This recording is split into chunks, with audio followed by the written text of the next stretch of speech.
some of our remote viewers have concluded that yes, it's going to happen this time.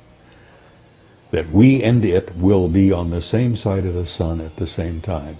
And if the remote viewer, and they're getting their information from ETs, from sources within the US government that tell me that yes, they are deeply concerned about it, and they're worried sick about it, and they don't know what to do about it.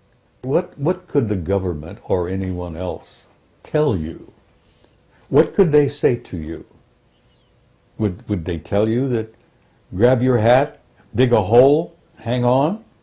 He says, oh, it seems to be a rather nice planet, and we know about it, and all we need to do is name it. And then bless his heart, you know, he had never had a heart problem, but within a year he was dead with a heart attack. Incredible race of humans, does have a future, and it is in the stars.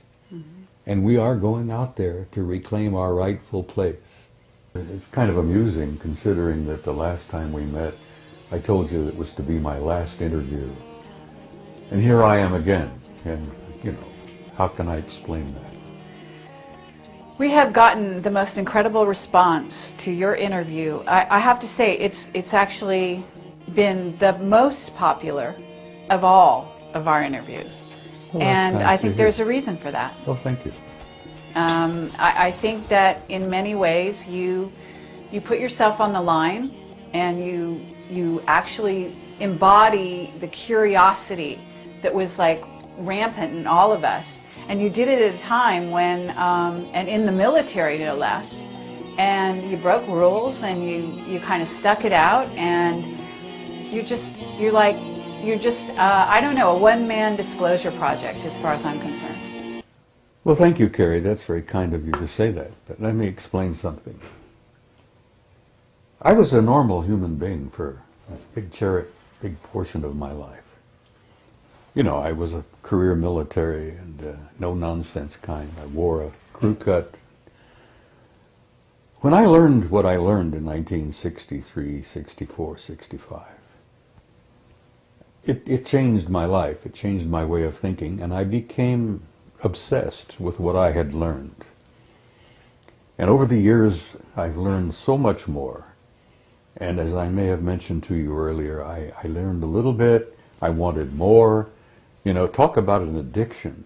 When you start learning some things about a subject that is so profound, the more I learned, the more I wanted to know, and the more I wanted to know, the more I learned, and the more I learned, the more obsessed I became. And you talk about losing a paradigm. My old paradigm literally crumbled around my knees. You know, the world that I thought I lived in, I learned was not the world that I lived in. And the reality that I looked around and thought I saw was not the reality that exists. Mm-hmm. That much of what we see is an illusion. It's a result of our own illusions. We humans sometimes, rather than face reality, we create a little world of our own. You know, we get up and go to work, we raise the kids, we buy a house, buy a car, take a vacation, go on about our lives, try to save money, put a little in the bank for the kids' college, and live a normal life. And then I learned that there's no such thing as a normal life. That the world that exists is not at all what we think it is. And the more I learned, as I said, my old paradigm crashed around my knees, and I'm sitting here in front of you as a human wreck, you might say, you know, as to what I used to be. Because I lived in a world that was kind of cut and dried. Oh, you know, do this, do that, pay your bills. It's not that way at all. Well, let's cut to the chase here, because you have come forward, actually you contacted us, I'm going to say, and said, you've got something new to say. You've got something new to tell the people. And I know you're going to be speaking at the Bay Area conference, and this is amazing. And let's find out, what is it that's new? What is it you're willing to... You want me to divulge to you my great revelations, which I'm planning to speak about at the conference, right? Absolutely. And you know, this video will not be edited and out there before the conference, so you don't have to worry that we're not gonna ruin it for the viewers of the conference. Well, there's lots of little tidbits that are kind of interesting to me. I hope they'll be interesting to the people at San Jose. It's been my experience that the people who attend those conferences are pretty wide open-minded. Mm-hmm. As I jokingly used to say, when I speak there, it's like preaching to the choir, you know, mm-hmm. because they're a different group of people. Well, I'll give you a tiny tidbit, which I found interesting. As you perhaps have understood, I have been a member of what we used to jokingly call the Old Boys Network. I've been a member of it for over 40 years. And when we created this group, it was made up of military types primarily, all ranks, all services.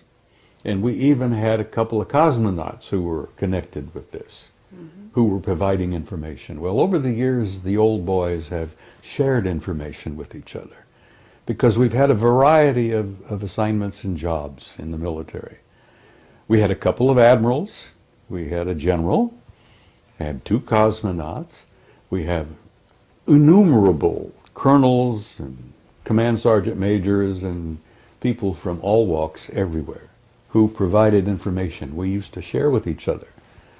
And some of us have been in very sensitive positions and had access to very highly classified material, and we've been very open about sharing that with others, which kind of kept us going for a long, long time. There aren't a hell of a lot of us left. The last time originally there was roughly about 150 members of this group. Mm-hmm. And today there's probably not more than a dozen left. We lost a good one, you know. Graham Bethune died here about a year ago. And Graham was a retired Navy commander who was a dear man, mm-hmm. who had some very sensitive information he used to share with others. But as I point out, we shared among ourselves. And then a few of us who came out blatantly, purposely, and started sharing what we had learned with the public. Frankly, I never thought I was going to get away with it. I thought they were going to stamp on me and, you know, eliminate me or whatever. There was even rumors, for God's sake, that they were going to call me back to active duty and court-martial me. You know, well, I'm going to be 80 at my next birthday, so I don't think they want to call me back to active duty. You know, I could have an accident, but I think why I'm getting away with what I'm getting away with, so to speak, where I'm releasing bits and pieces of this cover-up, is that there's somebody back there somewhere who wants me to do what I'm doing, or I would not have been able to do this. But let me give you a tiny tidbit of bits and pieces that come from the Old Boys Network. There is an organization called the National Reconnaissance Office. You've probably heard of them. Absolutely. A very super secret group. I mean, super secret group among super secret groups. God, we've got so damn many groups now. As I used to jokingly say, when poor old Ike left office, he tried to tell us about the military-industrial complex. Well, it's a triad now. It's not just the military and industry. Mm-hmm. It's the national security agencies as well. Mm-hmm. So if he could see it today, he'd be shocked even more. Of course, I'm sure he's alive and well somewhere, so he's probably looking down, chuckling. But we are a triad now. The super secret agencies with the military and the industry. It's all like this. Mm-hmm. But anyhow, there are people who I think want this out. We've known for years that among the in crowd, whoever the hell they are, and no one really has ever been able to put our finger on it. We've been able to grab a couple of them from the old Magi group, the wise men they called themselves. The Magi, you've heard them referred to as the Majestic 12. Well, they're a lot more than 12 now. Anyhow, I'm getting away with sharing bits and pieces and tidbits which intrigue me because I think somebody wants some of this out. But the story I was going to share with you is that in the National Reconnaissance Office, about, I guess, 4 or 5 years now, they had for a number of years a series of satellites called the Keyhole system. You've heard of it? Yes. Keyhole. Oh, it was super secret and probably the very best satellite system in the world. Mm-hmm. Well, they probably made it even better now. They could supposedly read a postage stamp from space. Well, there were some intriguing questions being raised by a number of people about what was known as the Ararat anomaly. Are you familiar with the Ararat anomaly? Mount Ararat, Noah's Ark. Okay. And so the guys in the NRO took their keyhole system and focused on the Ararat anomaly, which is, you know, a puzzle.